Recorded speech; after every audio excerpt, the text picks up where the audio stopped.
S3, JDMP S2, terbang ke Singapura. Sebenarnya apa yang ingin kamu diskusikan? Tanya Rizky sembari menyesap soft drink yang diantarkan pelayan ke ruang kerja Rifki. Rafki diculik.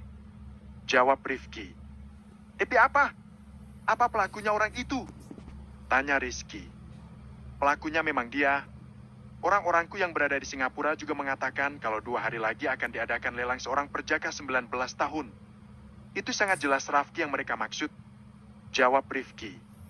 Bangsat. Jadi apa yang harus kita lakukan sekarang? Tanya Rizky.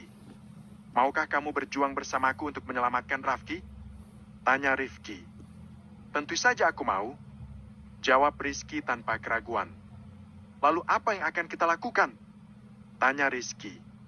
Rifki kemudian menceritakan tentang rencananya saat akan menyelamatkan Rafki nanti. Rizky tampak mengangguk-anggukan kepala, tanda mengerti dan sesekali merubah ekspresi wajahnya. Haf, gila sih. Ini pasti menegangkan nantinya. Ucap Rizky sembari menghela nafasnya. Ya, di sini kita harus ekstra hati-hati. Itulah sebabnya aku menyuruhmu ke sini sendiri, ini malah bawa Amira. Ucap Rifki. Lah kenapa memangnya? Tanya Rizky. Pakai nanya lagi kamu. Aku ke sini mau ngajak kamu diskusi, bukan ngerumpi. Kita harus belajar judi agar tidak terlihat bodoh dan mencurigakan. Jawab Rifki. Judi? Apa itu diperlukan? Kita hanya perlu ikut lelang saja, bukan? Tanya Rizky. Kompetisi judi adalah syarat utama untuk bisa mengikuti lelang mesum itu. Jawab Rifki. Hah? Baiklah. Apa aku harus mengantar Amira pulang? Malam ini kita harus begadang, bukan? Karena besok malam kita sudah harus berangkat. Ujar Rizky. Biarkan saja dia. Nanti setelah dia tidur, pindahkan saja ke kamar tamu. Ujar Rifki. Baiklah. Sekarang judi apa yang harus kita pelajari? Tanya Rizky. Tentu saja seputar judi kasino. Jawab Rifki. Rizky dan Rifki memulai pencarian mereka untuk mengetahui dan mempelajari tentang judi kasino. Memiliki otak yang cerdas merupakan anugerah bagi mereka berdua. Tidak sulit bagi mereka memahami permainan itu. Hanya butuh waktu 1 jam bagi mereka untuk paham cara bermain judi tersebut. Bagaimana? Selesai? Tanya Rifki. Aku sudah paham. Lalu apa lagi? Tanya Rizky. Tentu saja kita harus praktek. Aku sudah membeli peralatan judinya. Jawab Rifki yang kemudian mengeluarkan barang untuk simulasi. Permainan apa yang akan kita mainkan? Tanya Rizky. Kita cukup pelajari 2 macam saja. Blackjack dan yang lagi booming saat ini slot. Jawab Rifki. Oke. Tapi sebelum itu aku mau melihat Amira dulu. Kasihan dia kalau dia tidur di ruang tamu. Nanti ada nyamuk nakal yang menggigitnya. Ucap Rizky yang membuat Rifki memutar bola matanya dengan malas. Sementara Rizky jadi terkekeh. Rizky kemudian turun ke bawah untuk melihat Amira. Dan benar saja, istrinya itu tengah tertidur di sofa panjang dengan posisi TV masih menyala. Kasihan Amira. Dia pasti lelah menunggu. Gumam Rizky. Rizky kemudian mengangkat tubuh Amira dengan maksud ingin memindahkan tubuh istrinya itu. Amira perlahan membuka matanya saat tubuhnya terasa menggantung di udara. Kita mau pulang, Kak? Tanya Amira. Belum. Masih banyak hal yang mau dibahas. Malam ini kita menginap di sini. Jawab Rizky. Turunkan aku. Aku kudupin jamu kenaar dulu. Aku belum sholat isya soalnya. Ucap Amira. Rizky perlahan menurunkan Amira dan membiarkan istrinya itu pergi ke kamar pelayan. Setelah Amira mendapatkan yang dia mau, dia pun pergi ke kamar tamu. Kakak tinggal dulu ya. Kamu tidur saja duluan. Ucap Rizky. Sebenarnya apa yang kalian bahas? Apa tidak bisa membahasnya di kantor aja? Tanya Amira. Ini urusan penting. Ada kemungkinan besok aku dan abang akan melakukan perjalanan bisnis keluar kota. Jawab Rizky. Tapi apa? Kakak mau pergi?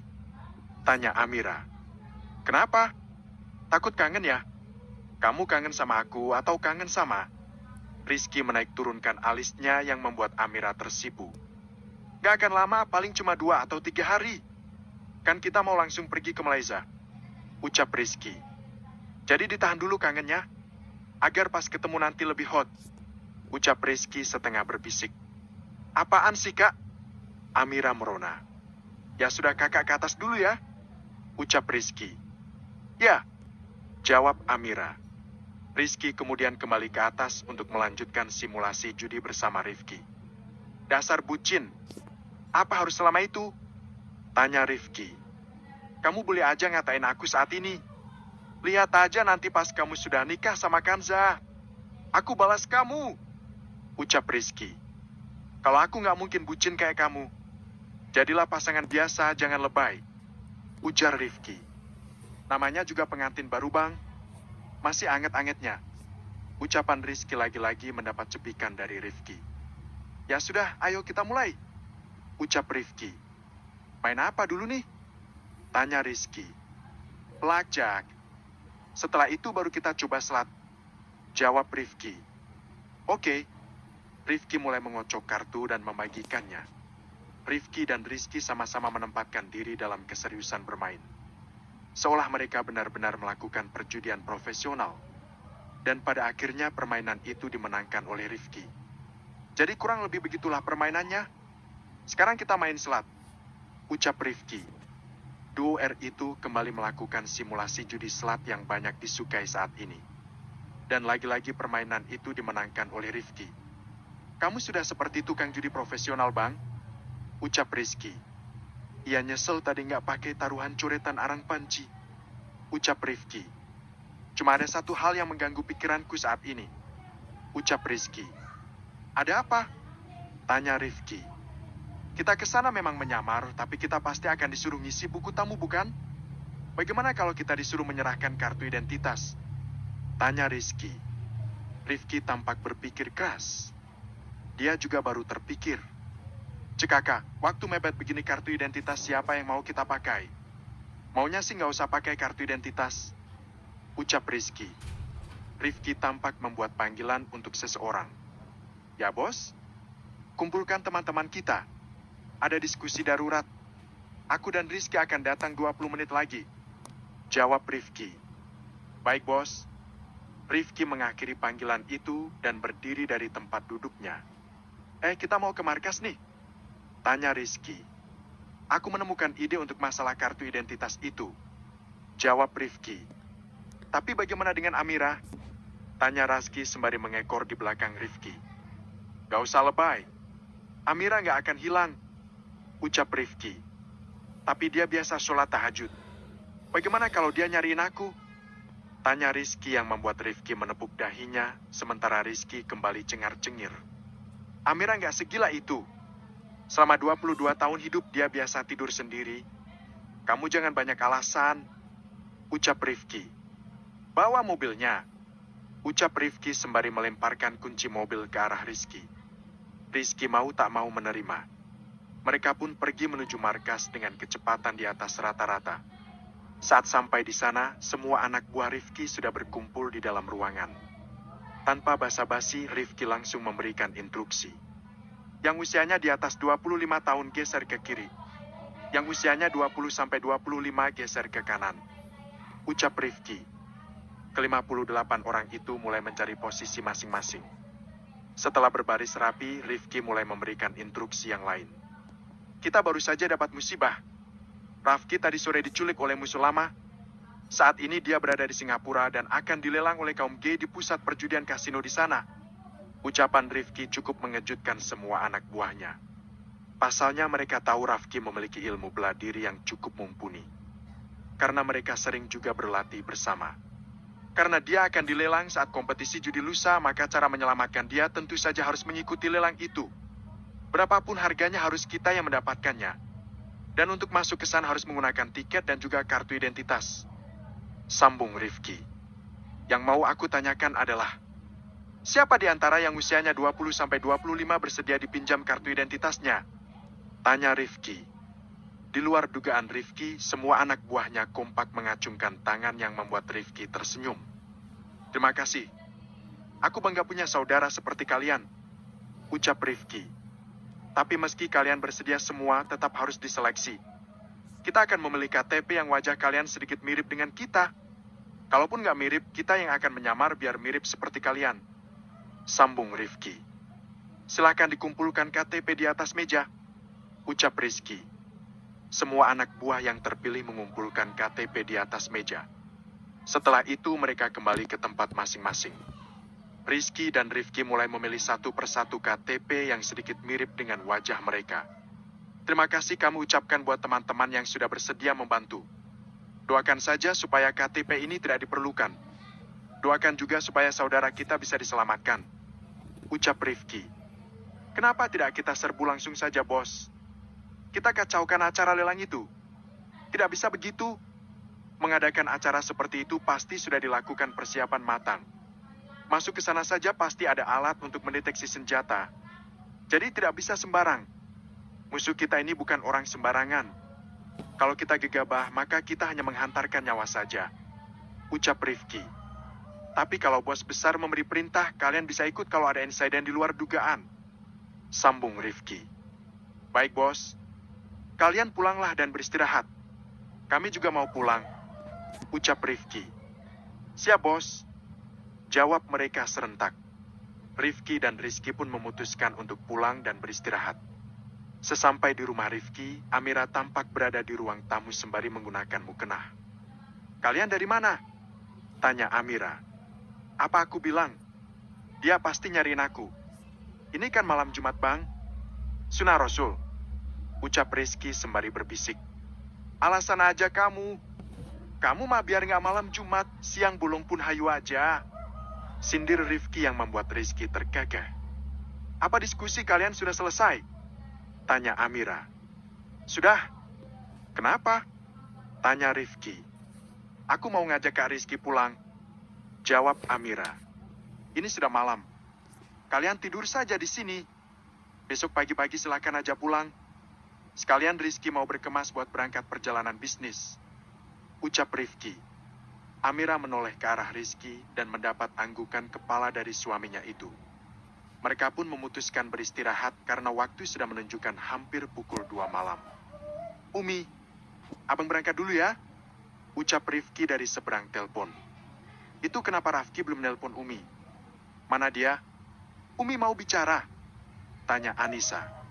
Rifki dan Rizky saling menoleh dan bertanya lewat alis mereka. Umi. Rizky terpaksa mengambil alih ponsel Rifki dan sedikit menekan hidungnya. Ini siapa? Tanya Anissa. Ini Rafki. Maaf, suara Rafki agak berubah soalnya lagi flu. Jawab Rizky. Hening. Tak ada suara dari seberang telepon. Rifki dan Rizky sangat takut ketahuan. Apa kamu sudah minum obat? Kalau kamu merasa tidak enak badan, tidak usah ikut. Tanya Anissa. Aku baik-baik saja, Umi. Ini cuma flu biasa. Kasihan kalau abang gak ditemani. Jawab Rizky. Ya sudah hati-hati ya nak. Kabari Umi kalau sudah nyampai. Ucap Anissa. Ya Umi. Assalamualaikum. Ucap Rizky. Waalaikumsalam. Jawab Anissa. Rifki dan Rizky kompak menghela nafas lega saat panggilan itu sudah berakhir. Rasanya mulutku langsung dipenuhi darah dan nanah saat berbohong dengan Umi. Ucap Rifki. Mau bagaimana lagi, namanya juga terpaksa. Ucap Rizky. Setelah menempuh perjalanan yang cukup panjang, mereka pun akhirnya tiba di Singapura. Tidak ingin membuang waktu, mereka pun langsung mencari hotel terdekat dari pusat perjudian kasino terbesar di Singapura. Cepat hapus jejak perjalanan kita. Ucap Rifki. Rizky langsung membuka laptop yang dia bawa. Dan mulai meretas jejak perjalanan mereka, mulai dari rumah hingga data di bandara. Nanti jangan lupa pulihkan datanya setelah semua urusan kelar. Ucap Rifki. Ya bang? Jawab Rizky. Tangan Rizky bergerak lincah di atas tombol laptop. Tidak butuh waktu lama baginya untuk menjalankan tugas itu. Dan semuanya beres setelah berkutat dengan laptopnya selama kurang lebih 20 menit. Lapar bang? Ucap Rizky setelah menutup laptopnya. Mandilah. Setelah itu kita makan malam di luar. Ucap Rifki.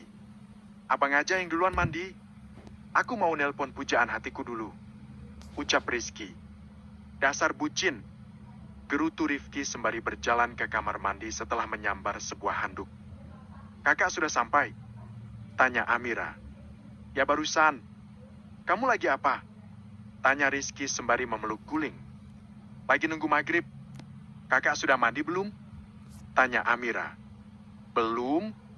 Gantian sama abang. Jawab Rizky. Sayang. Hen. Kangen. Jawab Rizky. Baru juga pisah beberapa jam. Ucap Amira.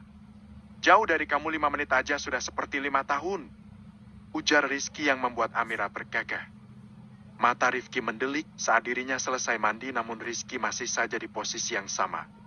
Sembari mengeluarkan semua gombalan receh yang pria itu punya. Lebay, lebay, teriak Rifki. Sayang, tidak usah didengar. Dia sedang iri sama kita. Ucap Rizky. Kakak mandi dulu, Gi. Ucap Amira. Ya, dah sayang. Ucap Rizky. Assalamualaikum. Ucap Amira. Waalaikumsalam.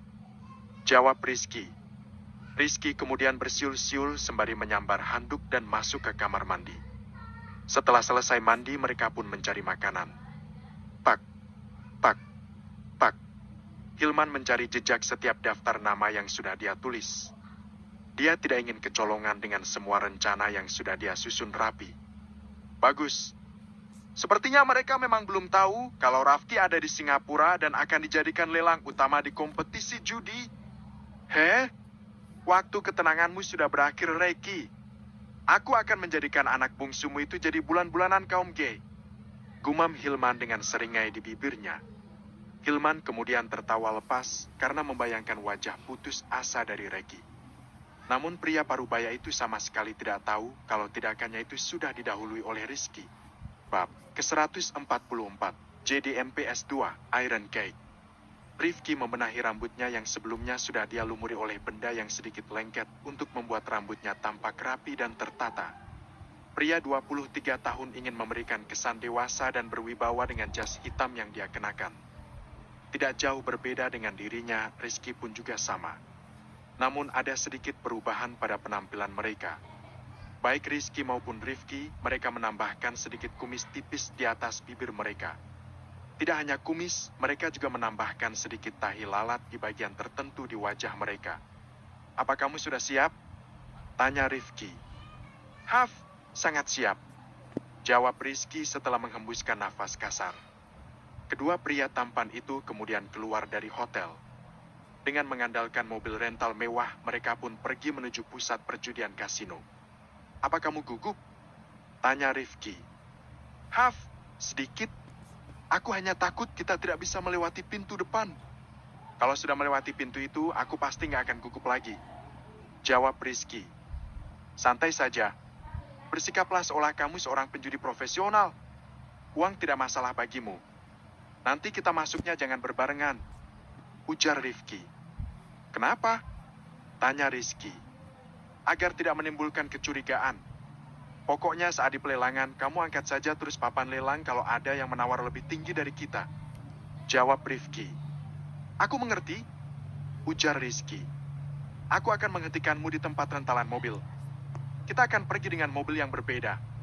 Ingat, namamu saat ini bukan lagi Rizky, tapi Jimmy. Sementara aku Niko.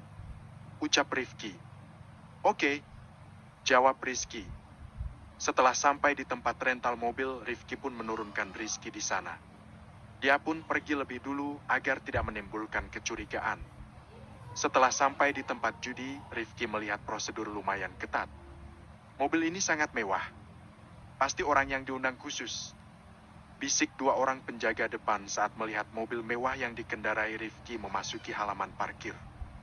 Rifki dengan gaya cowoknya berjalan melembai dengan salah satu tangan masuk di kantongnya. Kedua penjaga itu melihat penampilan Rifki yang terlihat tampan dan keren. Maaf tuan, perlihatkan kartu identitas dan juga tiket Anda. Ucap salah seorang penjaga sembari berbahasa asing. Rifki menunjukkan kartu identitas dan juga tiket pada penjaga itu. Sudahlah, jangan terlalu ketat. Ini pasti orang kaya yang sengaja diundang. Mana ada penipu masuk klub seperti ini? Bisik salah satu penjaga pada penjaga yang lain. Penjaga itu tampak melihat Rifki sekilas untuk menyamakan dengan kartu identitas yang dia pegang. Silakan isi buku tamu, ucap penjaga itu sembari menyerahkan kartu identitas pada Rifki. Setelah selesai mengisi buku tamu, Rifki kemudian melangkah masuk. Hal pertama yang terlihat saat pria itu masuk adalah kemewahan dari tempat judi itu. Ternyata di dalam sana tidak hanya ada kaum gay saja yang diperbolehkan masuk, tapi kaum yang memiliki kelainan seks ganda atau biseksual. Rifki menjadi pusat perhatian wanita saat dirinya mulai masuk ke dalam ruangan spektakuler itu. Wanita-wanita yang berlakaian seksi dan nyaris telanjang itu menatap Rifki dengan tatapan lapar. Dan tidak hanya mereka saja, para pria pun juga tertarik dengan ketampanannya. "Apa kamu butuh minuman?" tanya seorang wanita berdada besar yang menghampiri Rifki. "Tidak, terima kasih," jawab Rifki sembari memberi kode dengan tangannya. "Kamu panggil saja aku Moena. Aku bersedia menemanimu kalau kamu butuh teman kencan untuk malam ini," ucap Moena. "Tidak, aku seorang gay," jawab Rifki yang membuat gadis itu langsung berwajah masam. "Heran, dikasih lobang enak malah mau lobang jorok," gerutu Moena sembari menjauhi Rifki. Mata Rifki senantiasa menatap ke arah pintu. Dia harap-harap cemas karena Rizky sama sekali belum muncul. Namun sesaat kemudian senyumnya mengembang saat sosok yang dia cari akhirnya muncul juga. Mata Rizky terlihat berpedar mencari sosok Rizky. Pria itu terlihat menghela nafas saat berhasil menemukan keberadaan ipar sekaligus sahabatnya itu. Rizky tersenyum tipis ke arah Rifki, sementara Rifki mengangguk kecil.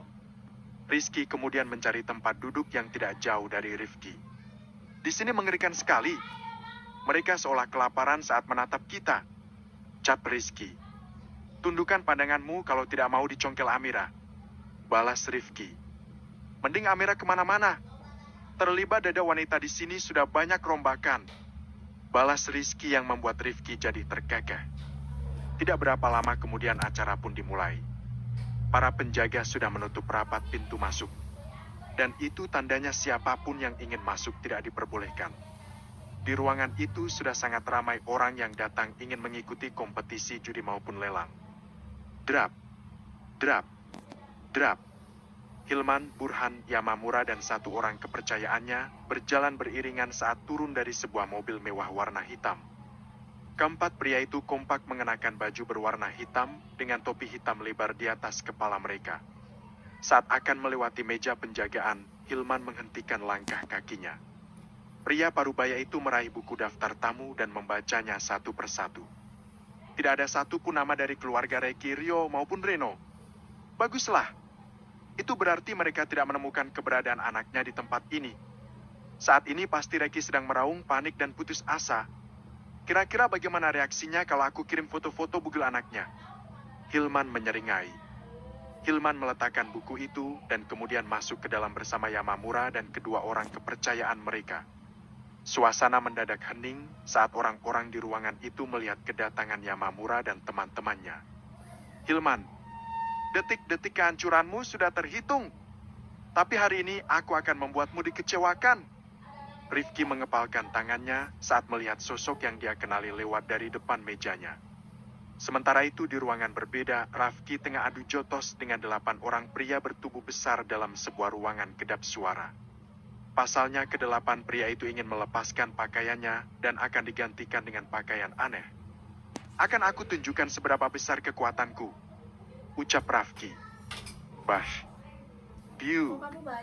Bash. Biu. Ke-8 orang itu babak belur dihajar oleh Rafki.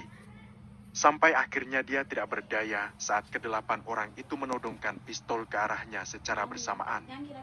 "Menurut atau mati," ucap salah seorang pria berseragam serba hitam. Rafki mengangkat kedua tangannya dengan nafas yang masih naik turun karena perkelahian sengit beberapa menit yang lalu. "Aku tidak boleh gegabah. Sebaiknya aku turuti saja keinginan mereka. Saat ini Dedi dan Abang pasti sudah bergerak mencariku. Sebenarnya mereka ingin membawaku kemana?" batin Rafki. "Lepaskan pakaiannya," perintah seseorang yang Rafki tebak adalah ketua dari ke-7 orang di hadapannya itu. Rafki memejamkan matanya saat beberapa orang pria itu melucuti pakaiannya hingga tidak mengenakan apapun. "Mau apa para anjing ini? Sungguh perbuatan mereka sangat tidak bermoral," batin Rafki. Pakaikan ini padanya. Pria itu memberikan sebuah kotak berwarna hitam pada rekannya. Kotak itu ternyata berisi sebuah pakaian dalam bagian bawah, dengan bahan luar dilapisi dengan titanium yang membuat benda celana dalam aneh itu terlihat begitu mewah.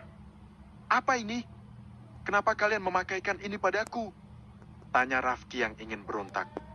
Tidak usah melawan kalau tidak ingin kepalamu meledak. Rafki lagi-lagi pasrah saat dua orang memakaikan celana dalam aneh itu untuk menutupi kejantanannya.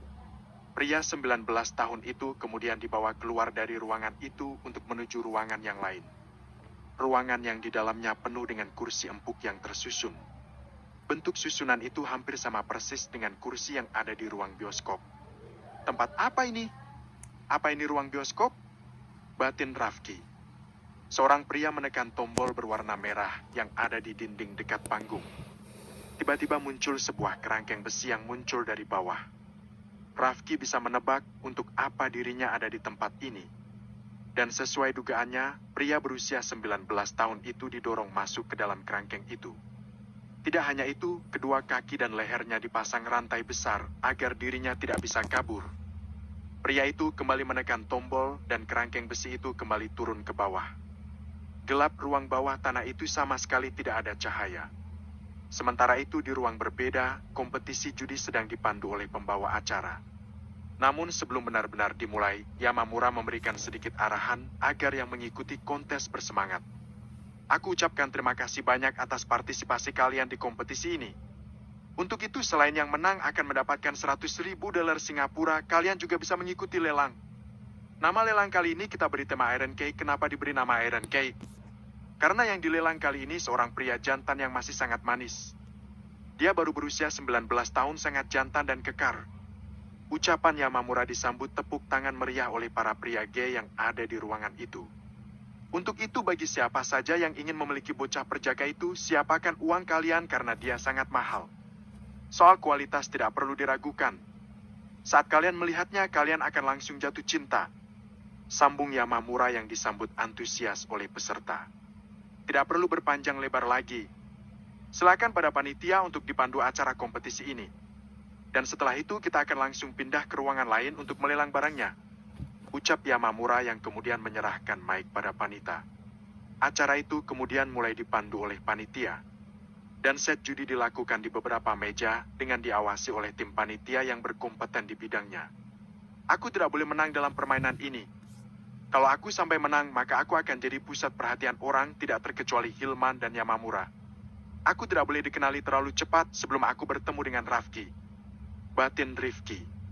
Di beberapa set Rifki dan Rizky memenangkan permainan. Namun saat akan terpilih menjadi 10 besar, Rizky dan Rifki harus berpura-pura kalah. Tujuan mereka datang jelas bukan untuk mengikuti kompetisi judi. Mereka datang hanya ingin mengikuti lelang. Dan menunggu hingga acara kompetisi itu selesai, hal yang sangat membosankan bagi Rifki. Dia sudah tidak sabar ingin bertemu dengan adiknya itu. Dan setelah kompetisi judi itu berlangsung selama 4 jam, barulah didapatkan pemenangnya. Selamat kamu ucapkan pada Tuan Nicholas. Menurut penilaian, Tuan Nicholas berhak memenangkan kompetisi ini dengan jujur dan adil. Silakan pada Tuan Nicholas untuk maju ke depan untuk menerima simbolis kemenangan uang tunai senilai 100.000 dolar. Ucap Yamamura. Pria parubaya yang mulai sedikit beruban tampak mengibas-ngibaskan jas warna hitamnya dan kemudian maju ke depan untuk menerima papan simbolis itu dari atas panggung kecil. Setelah menerima papan dan ucapan selamat dari Yamamura selaku pemilik rumah judi, pria itu juga dipersilahkan untuk memberikan kata sambutan sebelum turun ke bawah. Hai, perkenalkan nama saya Nicholas Sutelo. Saya datang dari Italia. Saya mengikuti kompetisi ini selain ingin menjalin persahabatan dengan kalian semua, saya juga ingin pulang bersama Iron Cake kita pada malam ini. Saya datang jauh-jauh hanya untuk dia karena saya memang pencinta daun muda. Ucap Nicholas yang membuat semua orang terkekeh kecuali Rizky dan Rifki. Jadi bagi kalian yang sudah memiliki pasangan, diharapkan mundur. Karena saya bersedia membayar mahal.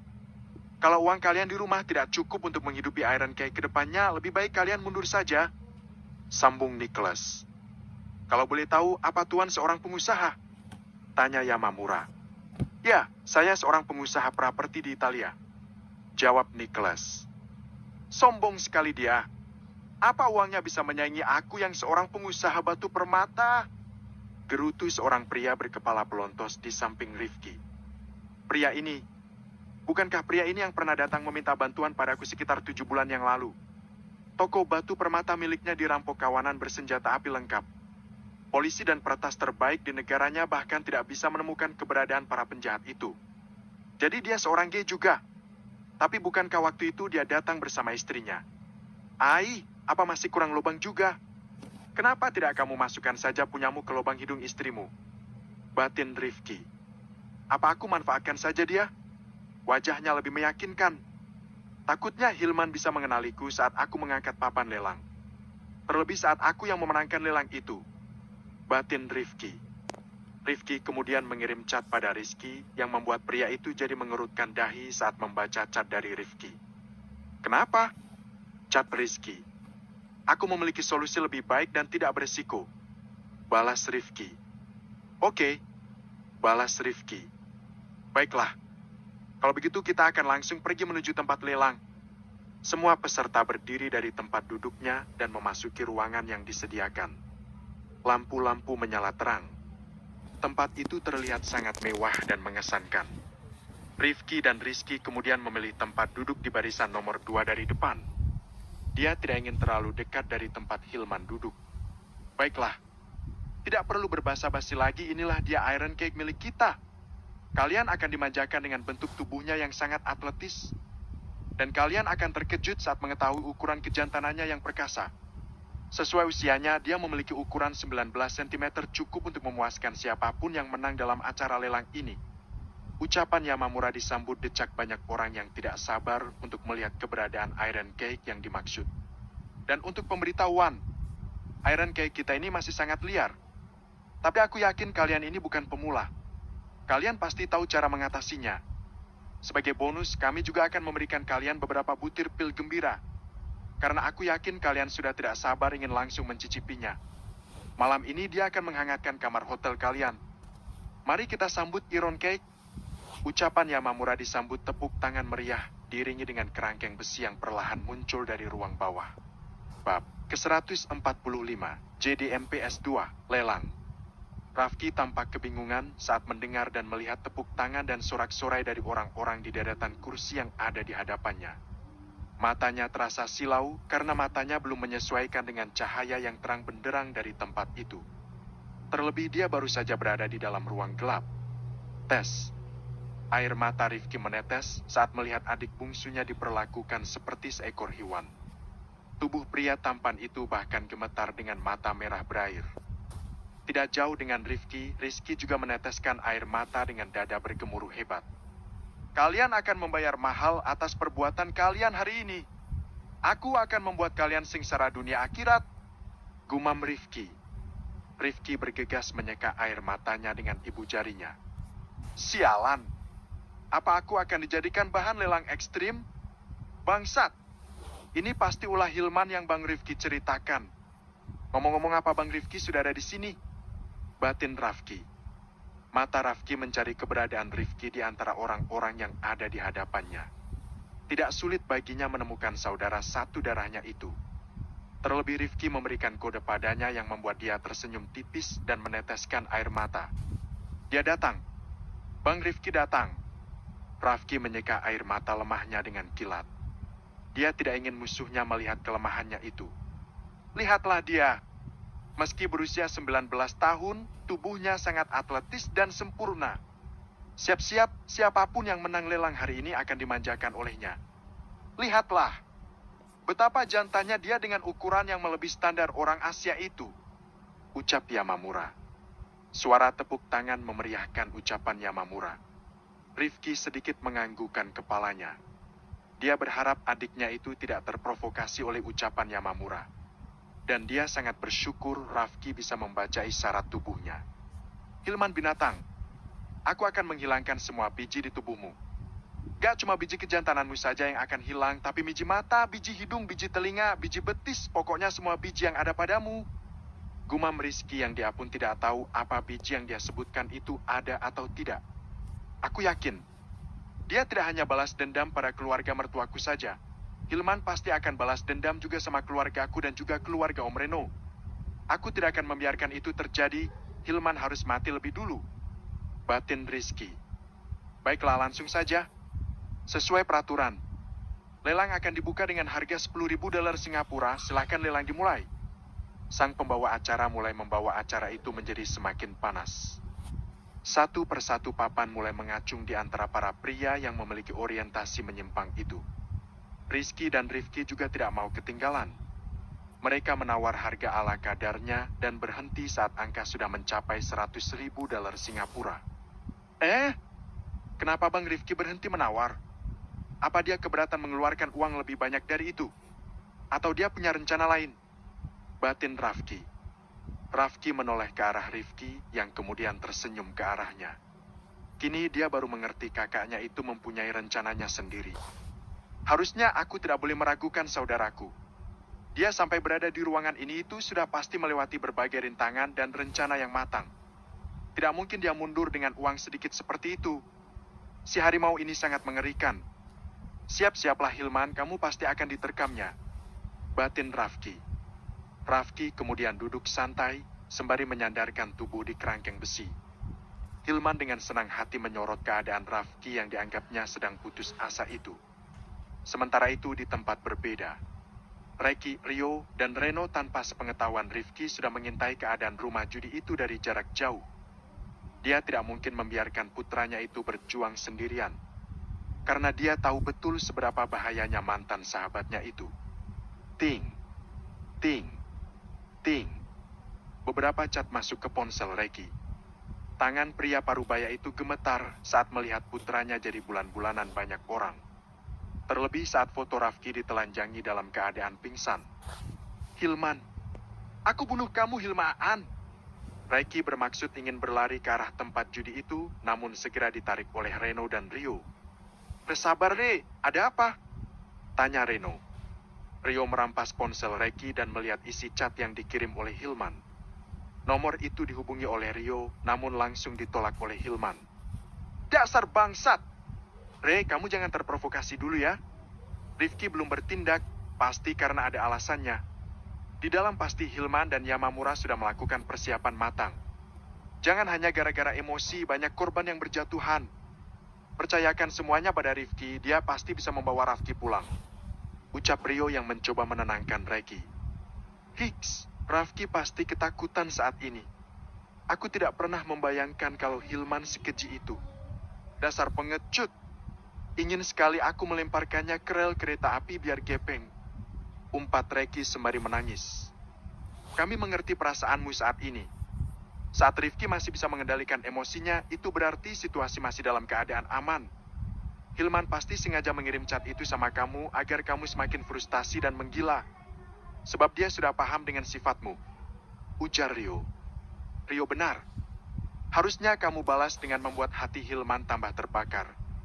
Buat seolah kamu sama sekali tidak terprovokasi oleh apa yang dia kirim sama kamu. Timpal Reno. Aku takut Rafki jadi trauma. Ucap Reki sembari tertunduk sedih. Dia anak yang kuat. Keturunanmu itu nggak ada yang lemah. Kamu harus percaya itu. Sekarang kamu balas chat Hilman. Buat kesan kalau kamu baik-baik saja setelah menerima chat dari dia. Ucap Rio. Reki kemudian mengetik chat panjang lebar untuk Hilman. Dia berharap mantan sahabatnya itu terprovokasi dan muncul di hadapannya untuk bertarung. Ting. Hilman membuka chat dari Reki yang membuat dadanya bergemuruh. Dari dulu gaya kesukaanmu memang hobi main belakang. Gak cuma lubang tahimu yang suka diobok-obok, tapi caramu juga pengecut yang suka menculik orang tanpa mau bertarung. Sebab kalau bertarung kamu sudah tahu hasil akhirnya. Kamu pasti akan kalah telak. Berdoa saja kamu tidak tertangkap olehku. Kalau sampai tertangkap, dulu bijimu yang kuhilangkan, tapi kali ini lubang tahimu yang akan digenjot gagang cangkul. Gak cuma itu aja, biji matamu juga akan kucongkel. Apa kamu pikir bisa menindas putraku dengan mudah? Siapapun yang menang di pelelangan itu, bisa aku pastikan perkututnya akan dicabik-cabik oleh putraku. Aku pastikan kurang dari 24 jam, anakku pasti bisa kabur dari sana. Cat Reki. Mimpi. Balas Hilman. Ugo, kalau dekat sudah kubogem si homo. Bikin gregetan, gerutu Reiki. Sudahlah, sabar dulu. Yang penting sekarang kita fokus buat nyelamatin Rafki. Waktu kita nggak banyak. Besok pagi Rifki ijab kabul. Kita ke Singapura diam-diam dari bini kita. Kalau mereka sampai tahu, bisa-bisa kita nggak dikasih jatah seumur hidup, ucap Rio. Sementara itu, kembali ke ruang lelang. Pertarungan harga semakin sengit. Kini yang bertarung tinggal Nicholas dan juga John, sang pengusaha properti dan pengusaha batu permata. $1 juta, ucap Nicholas. $2 juta, ucap John. Apa mereka sudah gila? Uang sebanyak itu bisa buat cari perjaka di daerah-daerah. Gak kalah tampan dan menarik. Memangnya seistimewa apa bocah itu? Desas-desus mulai terdengar dari arah belakang kursi Rifki. Mungkin mereka mau pamer siapa yang paling kaya. Aku jadi penasaran siapa pemenangnya. $3 juta, ucap Nicholas yang merasa panas. $4 juta, ucap John.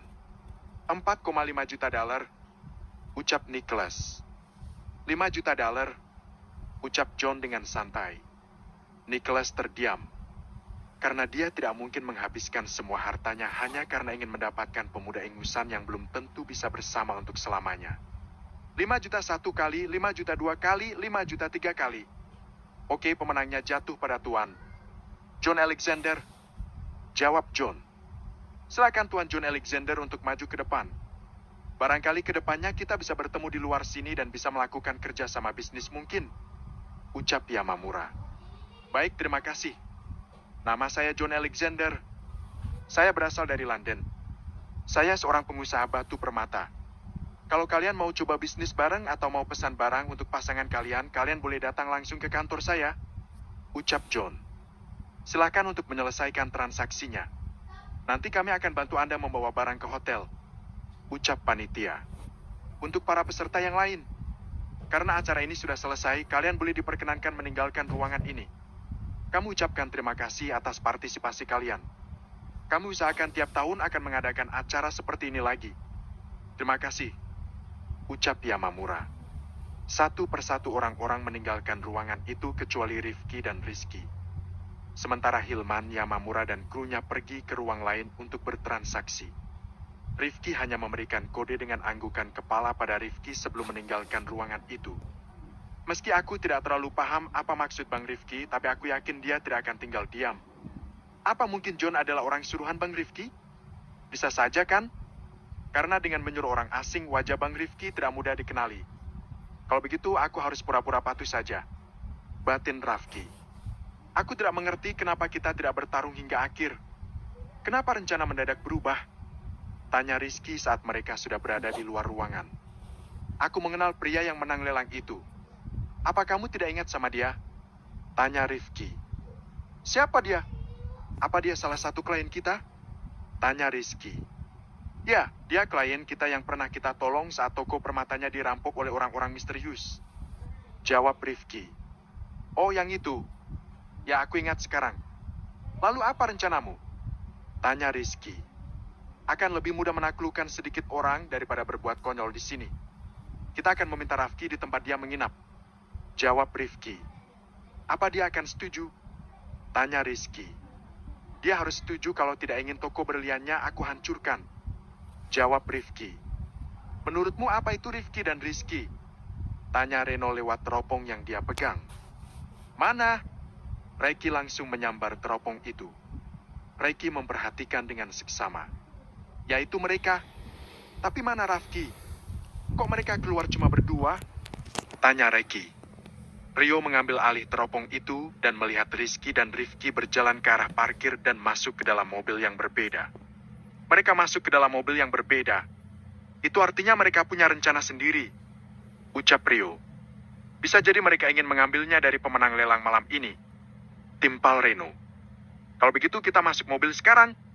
Begitu mobil mereka jalan, kita juga mengikuti mereka, ucap Reiki. Oke, jawab Reno dan Rio serentak. Tidak berapa lama kemudian John keluar dari tempat itu bersama Rafki yang tangannya terikat di belakang. Rafki keluar. Sepertinya orang kulit putih itu yang memenangkan lelangnya, ucap Rio. Reiki kembali mengambil alih teropong dari tangan Rio. Jadi itu rencana Rifki. Bocah cerdas. Kita ikuti mereka? Ujar Reiki. Bagus. Rafki mengerti dengan isyarat yang aku berikan. Siap-siap buat membuntuti mereka. Ucap Rifki dari seberang telepon. Oke. Jawab Rizky. Tidak berapa lama kemudian mobil yang ditumpangi oleh John mulai bergerak meninggalkan tempat itu. Rifki kemudian mengikuti mobil itu bersama mobil Rizky di belakangnya. Begitu juga dengan Reiki yang mengikuti dengan menjaga jarak sejauh mungkin. Ini kebetulan atau bagaimana? Ternyata dia nginap di hotel yang sama dengan kita. Ucap Rizky. Oke. Lepas jasmu.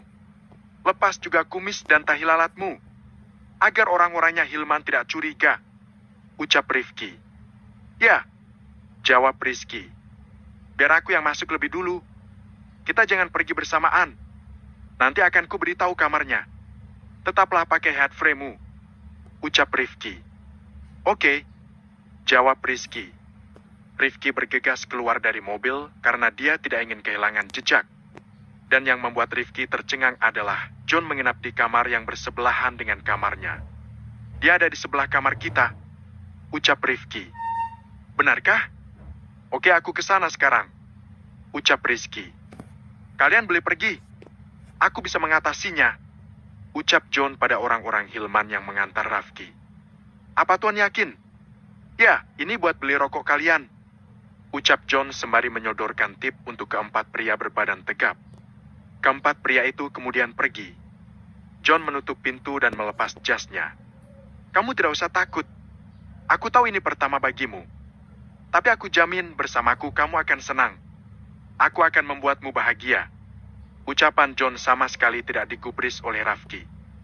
Sekarang untuk mengurangi kegugupanmu, kamu minum saja pil gembira ini. Ucap John. Pil gembira?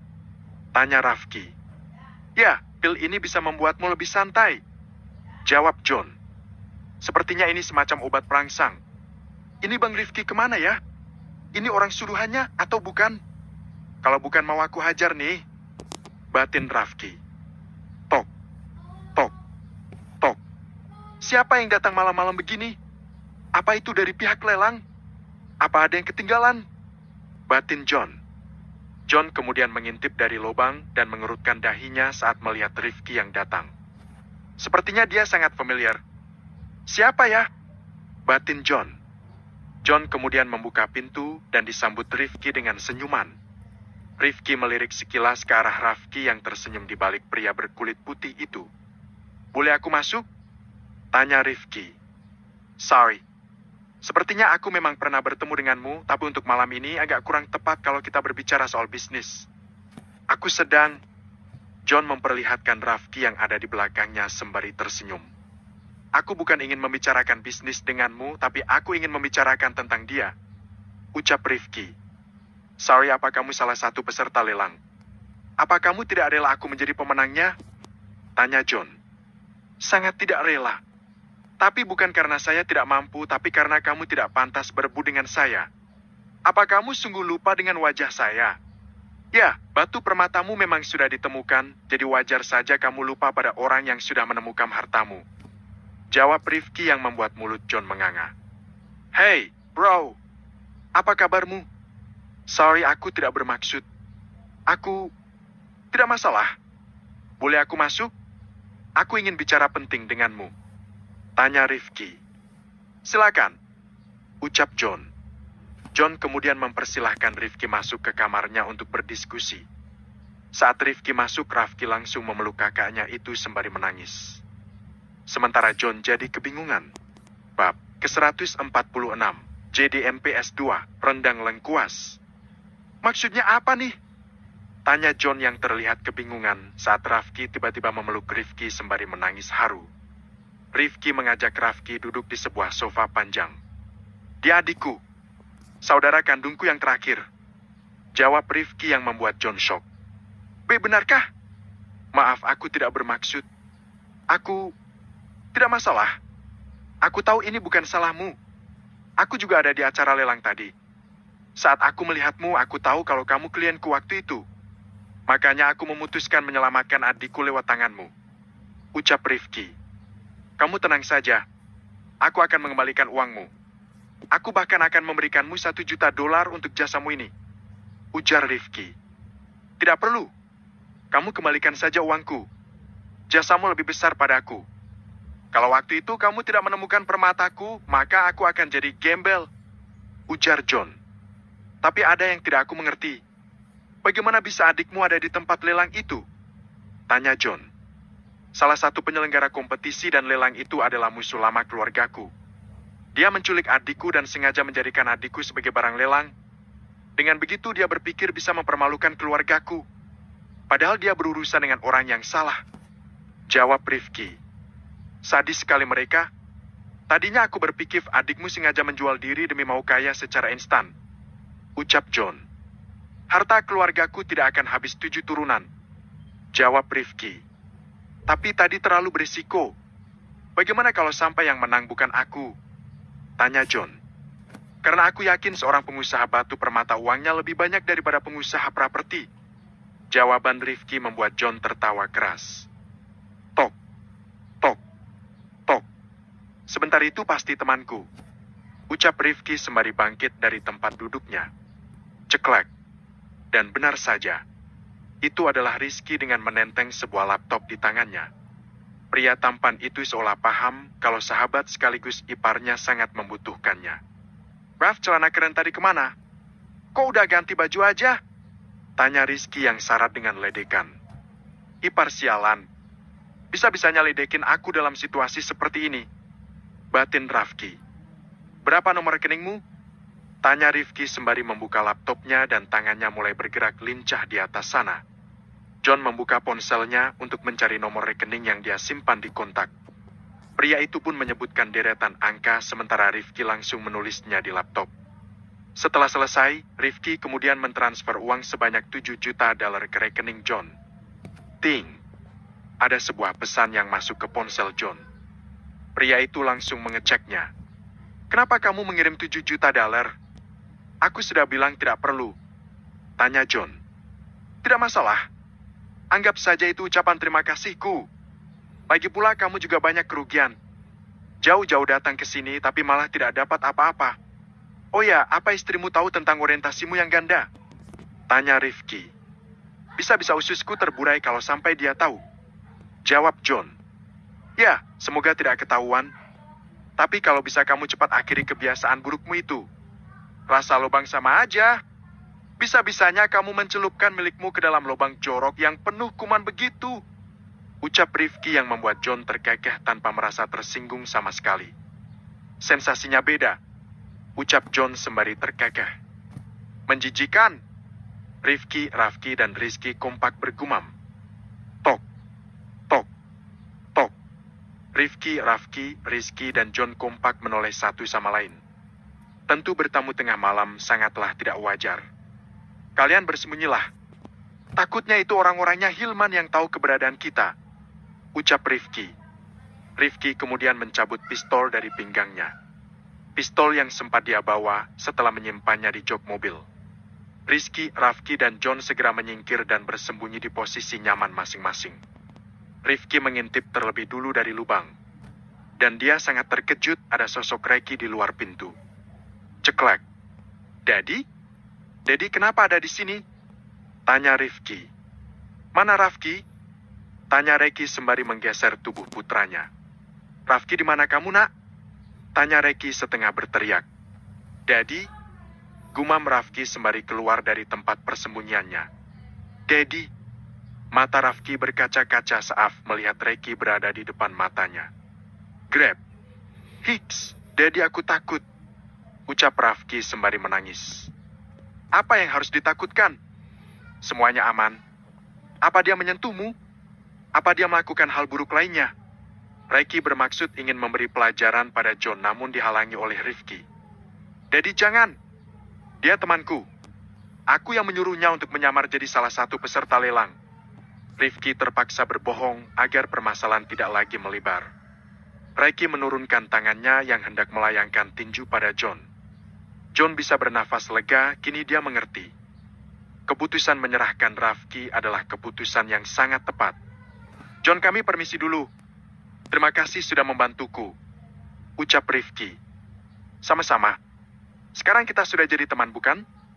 Tanya John. Tentu saja. Senang bisa berteman dengan pengusaha hebat sepertimu. Teman. Rifki mengulurkan tangannya yang disambut oleh John. Ayo cepat, kita harus segera pergi dari sini. Kita sudah tidak punya banyak waktu lagi. Ini sudah jam 1 malam. Jam 8 pagi kamu sudah harus melakukan ijab kabul. Ucap Reki. Lo bukannya acaranya besok? Tanya Rifki. Harusnya begitu. Tapi Zakir memberitahuku kalau hari ini acaranya. Dia tidak tahu kalau kita dalam masalah seperti ini. Jawab Reki. Astaga! Jadi gimana caranya kita ke Malaysia? Apa Dedi menyewa jet pribadi? Tanya Rifki. Itu terlalu berlebihan. Dedi sudah menyewa kapal. Jarak Singapura dan Malaysia bukan seperti jarak Indonesia dengan Afrika. Jadi tidak perlu pakai jet pribadi. Ayo cepatlah berkemas. Ucap Reki.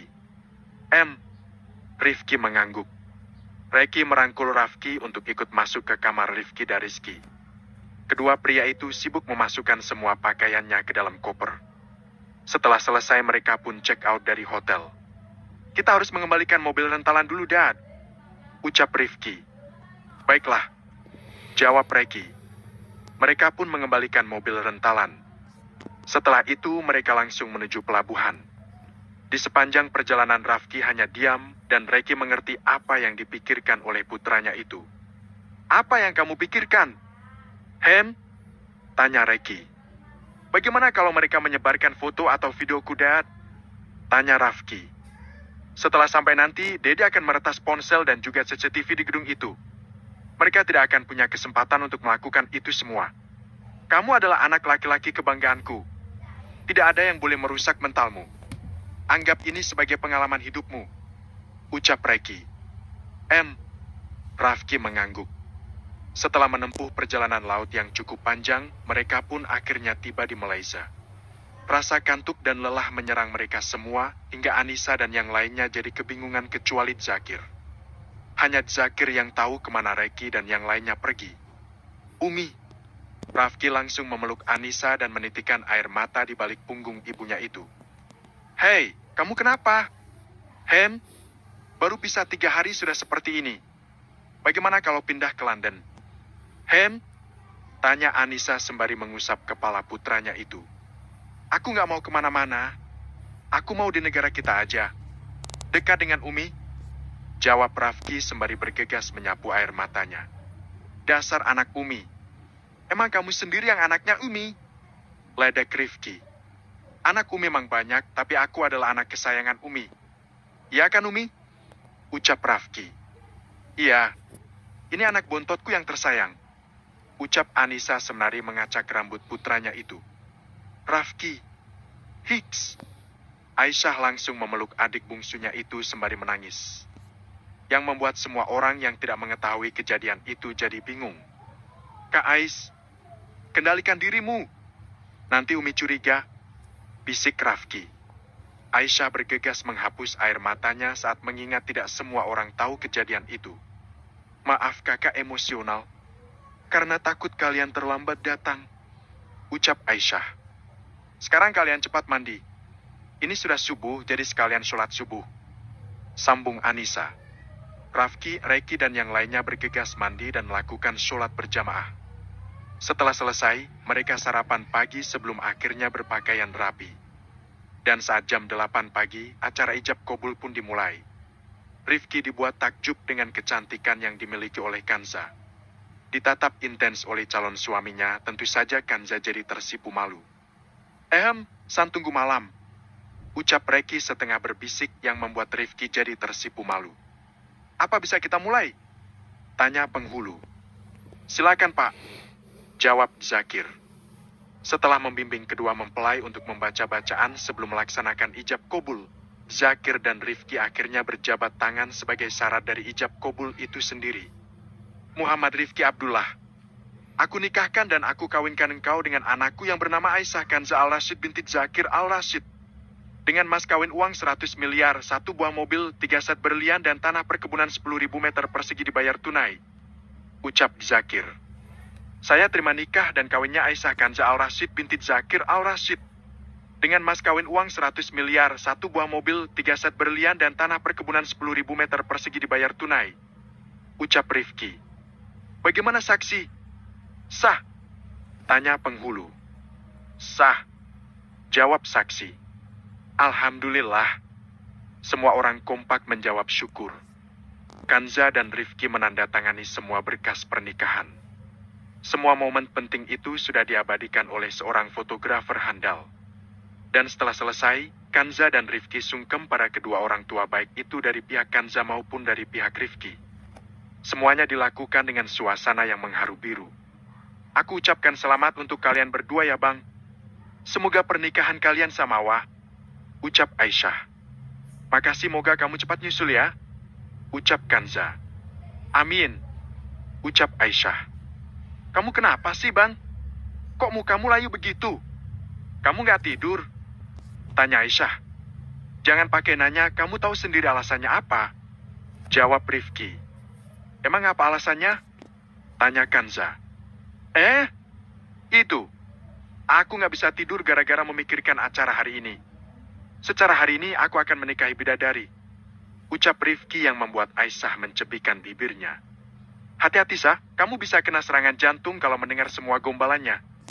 Ucap Aisyah yang membuat Kanza jadi tersipu. Sementara itu di ruang berbeda Rizky mencari kesempatan dalam kesempitan untuk bisa bermesraan dengan Amira. Kak jangan, di bawah masih ramai orang. Ini hari bahagia abang. Ucap Amira. Tapi aku kangen. Ucap Rizky sembari memeluk Amira dengan tangan yang sudah tidak bisa dikondisikan. Tidak untuk siang ini. Lihatlah mata kakak. Ada lingkaran hitam di bawahnya. Itu artinya kakak nggak tidur, bukan? Sekarang kita harus turun ke bawah. Setelah berbasa-basi barulah kakak tidur. Kalau mau nanti malam baru ku kasih jatah. Ucap Amira. Bibir Rizky memberengut hingga membuat Amira jadi gemas. Dicomotnya bibir itu dengan 2 tangan lalu dikecupnya beberapa detik. Mendapat perlakuan yang tidak biasa itu, bibir Rizky jadi mengembang. Ayo kita turun. Ucap Rizky. Amira menganggukkan kepalanya. Amira dan Rizky kemudian turun ke bawah sembari bergandengan tangan. Ini siapa yang pengantin baru? Siapa yang bermesraan? Sindir Rifki. Salahmu yang bukan pria romantis. Ucap Rizky. Bilang aja bucin. Ledek Rifki. Hei, tolong fotokan aku bersama Rafki. Ucap Reki. Tumben Dedi mau difoto? Tanya Rifki. Turuti saja, tapi harus jelas ya. Perlihatkan kenikmatan daging rendang yang ada di piring kami berdua. Jawab Reki sembari menyodorkan ponsel pada Rifki. Buat apa sih, Dad? Aneh banget deh. Tanya Rifki. Jangan banyak tanya.